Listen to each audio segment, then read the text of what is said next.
నరాలు తెగే ఉత్కంఠకు తెరపడేది మరికొన్ని గంటల్లోనే. ఇప్పటికే కౌంటింగ్కు కౌంట్ డౌన్ కంటిన్యూ అవుతోంది. గడియారంలో ముళ్ళు ముందు కదులుతున్న కొద్దీ పార్టీతో సంబంధం లేకుండా నేతల గుండెల్లో రైళ్లు పెరుగుతున్నాయి. ఇటు ప్రజల్లో కూడా క్యూరియాసిటీ అంతకంతకు పెరిగిపోతోంది. ఇంతకీ ఏపీలో కౌంటింగ్కు ముందు పరిస్థితి ఎలా ఉంది? ఫలితం ఎలా వచ్చినా పార్టీలు దానిని సమ్మతించే పరిస్థితి ఉందా, లేక పోలింగ్ నాటి పరిస్థితులు రిపీట్ అవుతాయా? ఏపీ ఎన్నికల్లో ఎవరు గెలవబోతున్నారు? వైసీపీనా లేక టీడీపీ, బీజేపీ, జనసేన కూటమి? ఎవరిది గెలుపు? ఎగ్జిట్ పోల్స్ ఏమో విచిత్రంగా వచ్చాయి. కొన్నేమో కూటమి గెలుపు నల్లేరుపై నాడికే అని ఫిక్స్ చేశాయి. మరికొన్నేమో వైసీపీదే మళ్ళీ అధికారం అంటూ జోస్యం చెప్పాయి. మరికొన్నేమో టగ్ ఆఫ్ వార్ ఉంటుందని చెప్తున్నాయి. ఎవరి ఒపీనియన్స్ ఎలా ఉన్నా ప్రజలు అసలు తీర్పు ఇప్పటికే ఈవీఎంలో నిక్షిప్తం చేసేశారు. అది మరికొన్ని గంటల్లో బయటికి రాబోతోంది. ఉదయం 8 గంటల నుంచి కౌంటింగ్ షురూ అవుతుంది. మొదట పోస్టల్ బ్యాలెట్, అదే ఇప్పుడు ఏదైతే కాంట్రవర్సీకి దారితీసిందో ఆ పోస్టల్ బ్యాలెట్ లెక్కింపు ఉంటుంది. ఆ తర్వాత ఒక్కొక్క రౌండ్ వారీగా ఫలితాలు వెలువడుతూ ఉంటాయి. మొత్తంగా కౌంటింగ్ జరుగుతుంది, ఫలితాలు వస్తాయి. ఇది ఓకే. ఫలితాలు వెలువడ్డ తర్వాత పరిస్థితి ఎలా ఉంటాయి? ఇదే క్వశ్చన్ కొంచెం కంగారు పెడుతోంది, కొంచెం ఆసక్తి కలిగిస్తుంది. ఎందుకంటే పోలింగ్ రోజు జరిగిన విధ్వంసం అందరం చూసాం. స్వైర విహారం చేశారు కర్రలతో, రాళ్లతోటి. ఎవరు ఓడినా దానిని హుందాగా అంగీకరిస్తారా పార్టీల వాళ్ళు, లేక కావాలని మళ్ళీ రచ్చ చేస్తారా అనేది ఇప్పుడు అసలు సిసలైన ప్రశ్న. ఇప్పటికే కౌంటింగ్ సెంటర్లన్నీ ఇండియా పాక్ బార్డర్లా కనిపిస్తున్నాయి.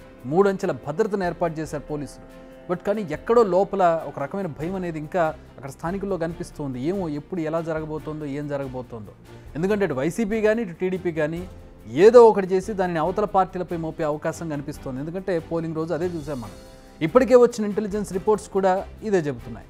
అందుకే పోలీసులు దీనిపై చాలా ఫోకస్ పెట్టారు. పల్నాడులోని కొన్ని ప్రాంతాలు, రాయలసీమలోని కొన్ని ప్రాంతాలు, ఈ రెండు ఇప్పుడు నేషనల్ వైడ్గా క్వైట్ ఫేమస్ అయ్యాయి. ఎందుకంటే పోలింగ్ జరిగిన విధ్వంసం అంతా ఇంత కాదు. తలలు బగిలాయి, కాళ్ళు విరిగాయి, ఆస్తులు ధ్వంసం అయ్యాయి. అదృష్టవశాత్తు ఎవరి ప్రాణాలు పోలేదు. కానీ పోలీసులు ఆ మాత్రం కంట్రోల్ చేయకపోతే ఆ దారుణాలు కూడా జరిగాయి. అయితే ఈ అల్లర్లను ఓ కనువిప్పుగా భావించారు సెంట్రల్ ఎలక్షన్ కమిషన్. సో దీనిపై స్పెషల్ ఫోకస్ పెట్టింది సిఎస్సి. దీంతో ఈ 2 జిల్లాలు ఇప్పుడు సలార్ మూవీలో కాన్సార్ను తలపిస్తున్నటువంటి పరిస్థితి.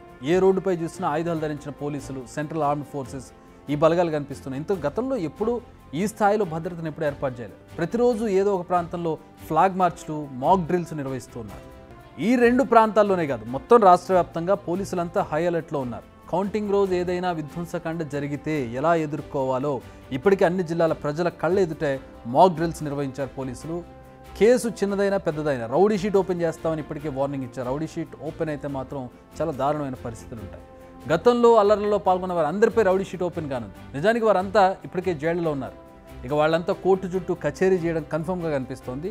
దీంతో పోలీసులు కూడా ప్రజలకు ఒక సైలెంట్ వార్నింగ్ ఇచ్చేశారు.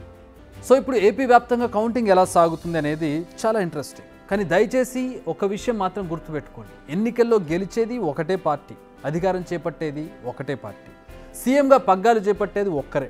సో రిజల్ట్ ఏదైనా దాన్ని హుందాగా అంగీకరించండి. మీరు ఆశించిన ఫలితం వస్తే ఓకే, రాలేదంటే ఎందుకు రాలేదనే విషయాన్ని అనలైజ్ చేసుకోండి. అంతేగాని ప్రజల్లో విద్వేషాలను రెచ్చగొట్టకండి, మీరు రెచ్చిపోకండి. ఇక పార్టీల కార్యకర్తలకు, నేతల అభిమానులకు కూడా మా సిన్సియర్ రిక్వెస్ట్ ఏంటంటే, అన్న చెప్పాడు కదా అని అల్లర్లు చేయకండి, విధ్వంసకాండను సృష్టించకండి. మీరేం అన్న చేతుల్లో కత్తులు కాదు, ఉస్కో అంటే ఊరకడానికి వేట కుక్కలు కాదు. పోలింగ్ తర్వాత ఏం జరిగిందో చూశారు కదా. ఆనాడు రెచ్చిపోయిన వాళ్ళంతా ప్రస్తుతం జైల్లో ఉన్నారు. అందులో ఒక్కరైనా పేరు మోసిన నేత ఉన్నారా? లేరు. అందరూ సామాన్య కార్యకర్తలే. ఎప్పుడు పోలీస్ స్టేషన్లు, కోర్టుల చుట్టూ తిరుగుతున్నది కూడా వాళ్ళే, వాళ్ళ కుటుంబాలు కూడా. సో చేసే పని ఆవేశంతో కాదు, ఆలోచించి చేయండి. బిగ్ టీవీ అవుట్లుక్ కథనాలు నచ్చితే వెంటనే బిగ్ టీవీ ఛానల్ ను సబ్స్క్రైబ్ చేయండి.